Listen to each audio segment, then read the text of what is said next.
communist leader once taunted me, that is EMS Nambudripadi taunted me when there was a crisis here of the Savings and Loans Association in '87. So he told me, you know, that in Soviet Union there is no inflation and there is no unemployment and there is no poverty. And see what is happening in America. In 1991 I told him, now there is no Soviet Union also. Because it broke up into 16 countries, you see. The Soviet model was ultimately shown to be a completely bogus model, and that comes out to the comparison between East Germany and West Germany. Now, this is about as laboratory-like comparison as possible.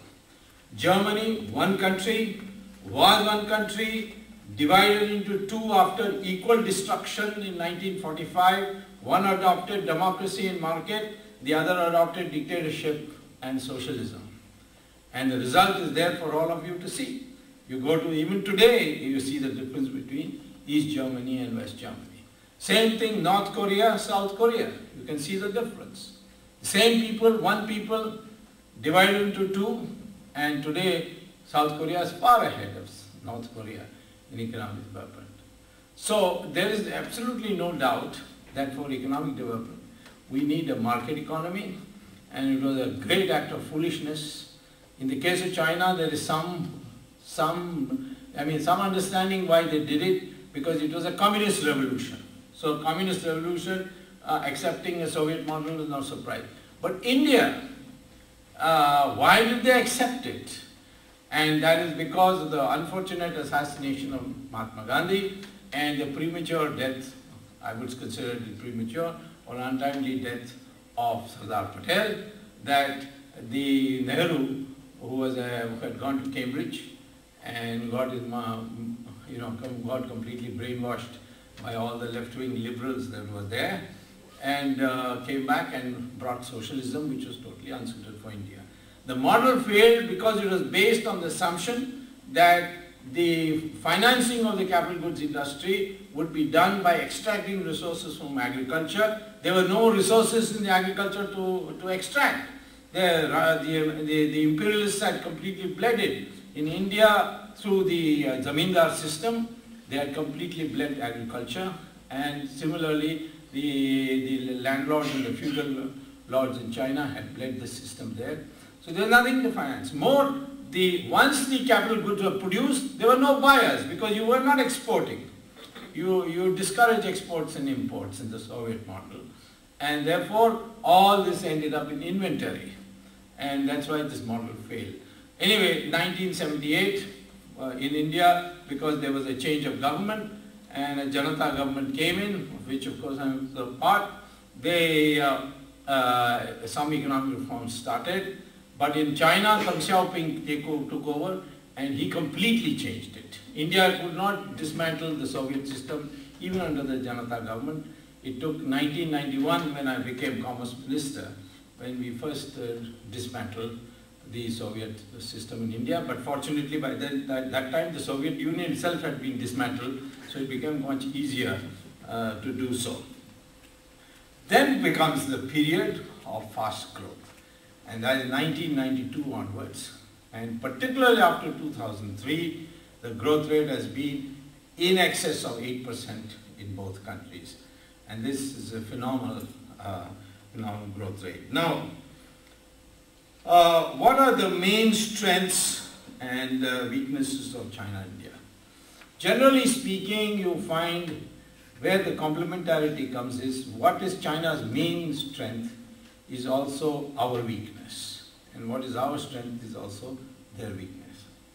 For instance, China's main strength is clearly infrastructure, and our main weakness is infrastructure.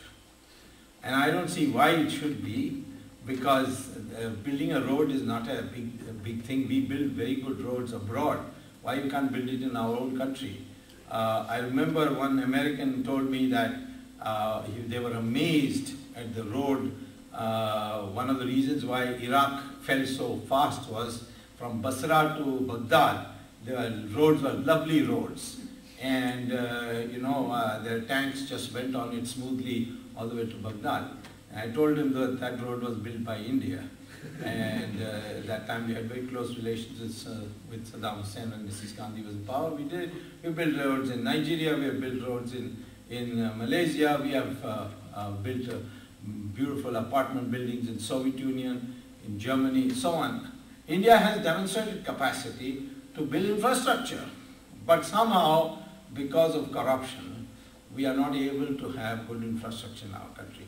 Whereas China has built a tremendous infrastructure. Whether they can use it or not, that's another matter, but the infrastructure exists. This is one strength which China has done. On the other hand, China has a potential weakness which we can exploit any time. You will see China's trade. Everybody speaks about how wonderfully China is doing in exports, and look at their foreign reserves. They're growing to $1 trillion and all that. But how is that being achieved? If you look at the Chinese trade and then decompose it, you find that China has a deficit with East Asian countries, and it has a surplus with European Union and the United States. The surplus is much larger than the deficit, and therefore overall there is a surplus. Why is there a deficit with East Asian countries? Because all that China does is imports semi-processed goods from East Asia, Japan, Taiwan, Singapore, so on, and then it value adds to it in China, and then exports it to the United States and Europe. And why are these East Asians doing that? Because they earlier on used to directly export to Europe and America.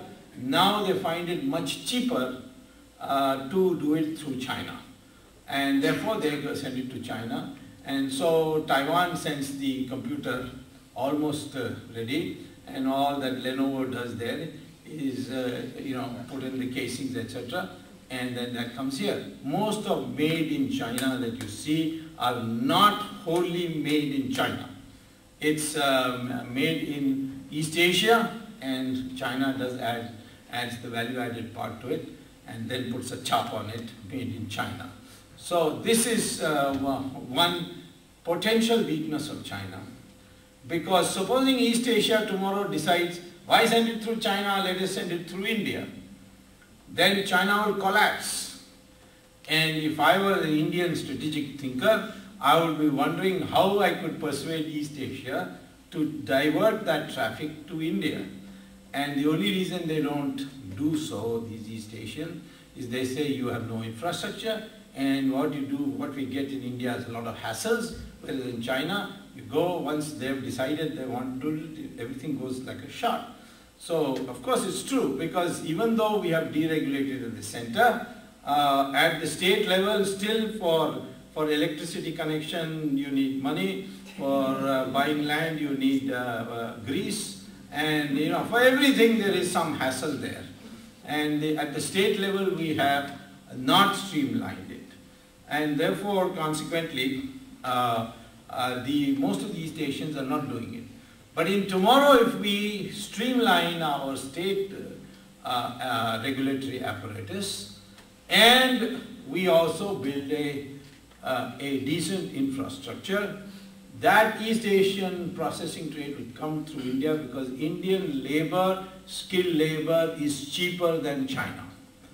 And that's why they come. Secondly, India's intellectual property laws are better than China. Indian courts are better than China. China, if you're on the right side, anything goes. If you're on the wrong side, you end up in jail. So that uncertainty is there. So consequently, here is a great opportunity that lies for India of wooing the East Asians.